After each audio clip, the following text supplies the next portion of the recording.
วยมากปลางามมาดีอันนี้จะเป็นโซนด้านหน้า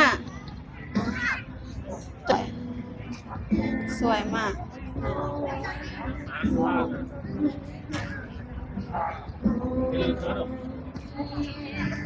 สวย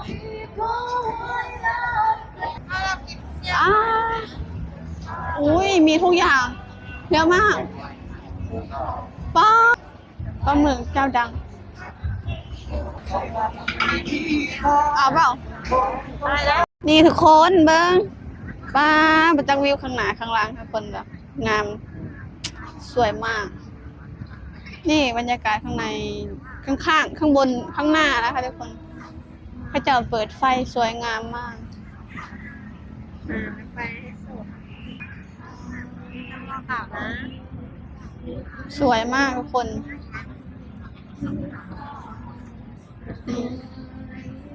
จอร์จแฟร์นะคะทุกคนจอร์จแฟร์แดนเนลมิดฝั่งนี้ก็จะเป็นโซนนั่งเล่นโซนนั่งเล่นคนเต็มเลย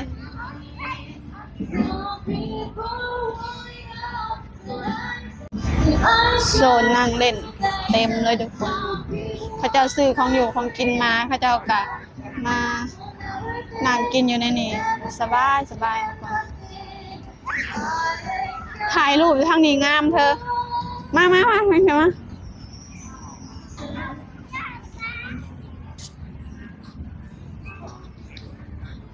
พี่เธอมันเป็นหม่องถ่ายรูปแค่นี้นี่สวยมากปลางามมาดีอันนี้จะเป็นโซนด้านหน้าจะเป็นโซนด้านหน้านะจะเป็นโซนด้านหน้าเดี๋ยวน้องขวัญจะให้ดูแบบเต็มนี่สวยมาก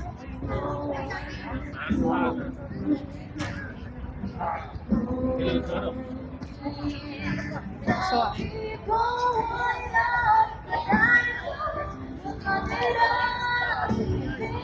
วยมากบ้างที่น้องควันมาน้องควันก็บ่ได้อย่างหล่อเนาะน้องควันก็ได้นั่งอยู่ข้างหลังก็สิบ่งามปานใดอันนี้ก็คือมาถ่ายน้ำสวยมากว้าวสวยจังเลยมีร้านขายอาหารขายกับข้าวเต็มเลยอุ้ยเธอยำ20 บาทปะย่างไปเบิ่งปะหิวข้าวหิวน้ำเนี่ย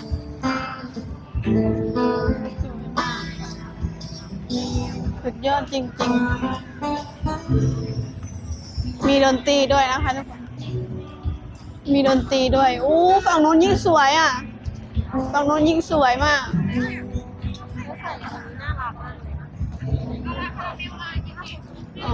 โอ้เสื้อ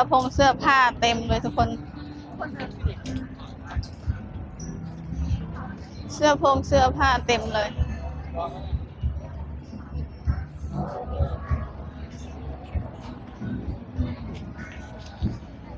ยำ20 บาทยำทุกอย่าง20 บาทนี่เยอะไหมอ่ะอ๋อจานไม่เยอะไม่ใหญ่จานนิดเดียวไปซื้อน้ำกินไหมอ่ะนี่น้ำอะไรที่เขาขายแล้วมันไม่เก็บไม่รู้สิน้ำเปล่าก็เย็นแหละ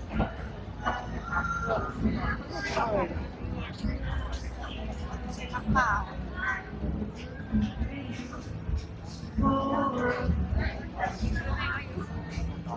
นี่ไงน้ำเปล่าน้ำเปล่าเอาน้ำเปล่าเอาน้ำไม่เย็นใช่ไหมเอา2 ขวดค่ะ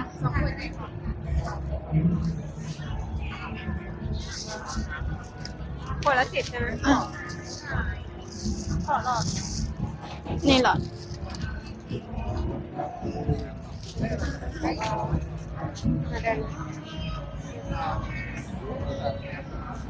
ไปโซนไหน เธอหิวข้าวยังปะโอ้ยมีซูชิด้วยทุกคน มีซูชิด้วยนะอ้าอุ้ยมีทุกอย่างเยอะมากป้าเยอะ เยอะแยะนี่เธอปลาหมึก ปลาหมึกเจ้าดังว่ะปลาหมึกเจ้าดัง ชามเท่าไหร่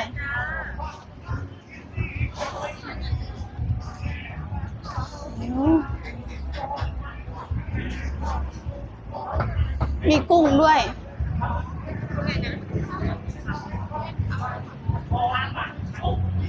โอ้โหกับข้าวเยอะแยะเลยทุกคน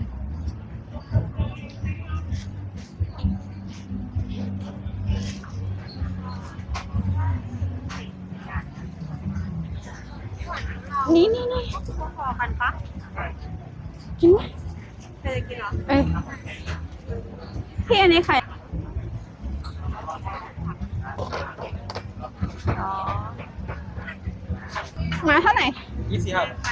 25เอาไหมเธอข้าวเหนียวไหมเอาไหม เอาหมดเท่าไหร่อะ ข้าวห่อเท่าไหร่ 25บาท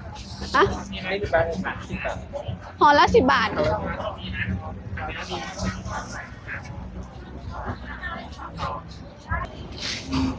มีปั่นสตรอเบอรี่ด้วย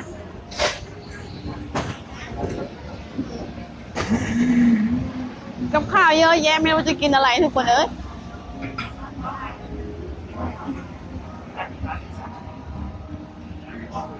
กับข้าวเยอะแยะไม่รู้จะกินอะไร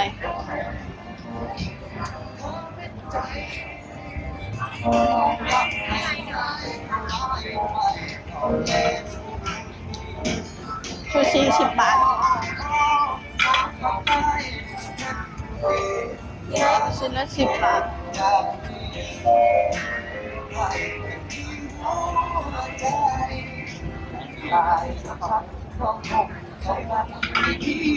เอาเปล่า อะไรนะ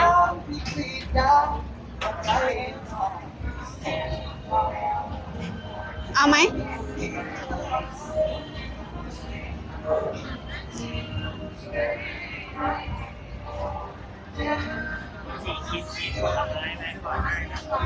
เยอะมาก ของกินเยอะมาก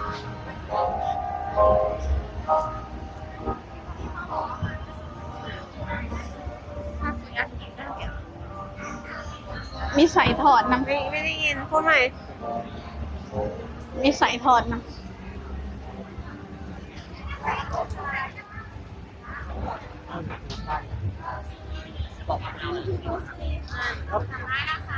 เอา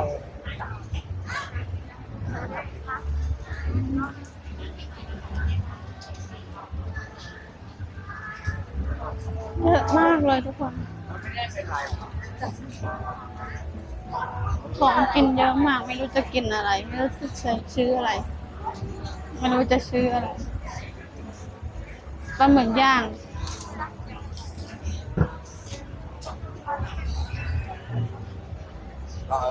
ยังไม่พาไปดูหน่อยได้นะคะ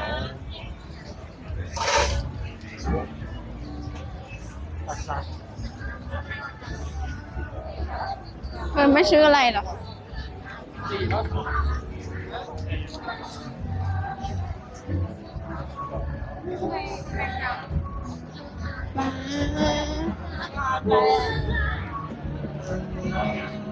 ซูชิหลายกับข้าวอาหารหลายเต็มเลยทุกคน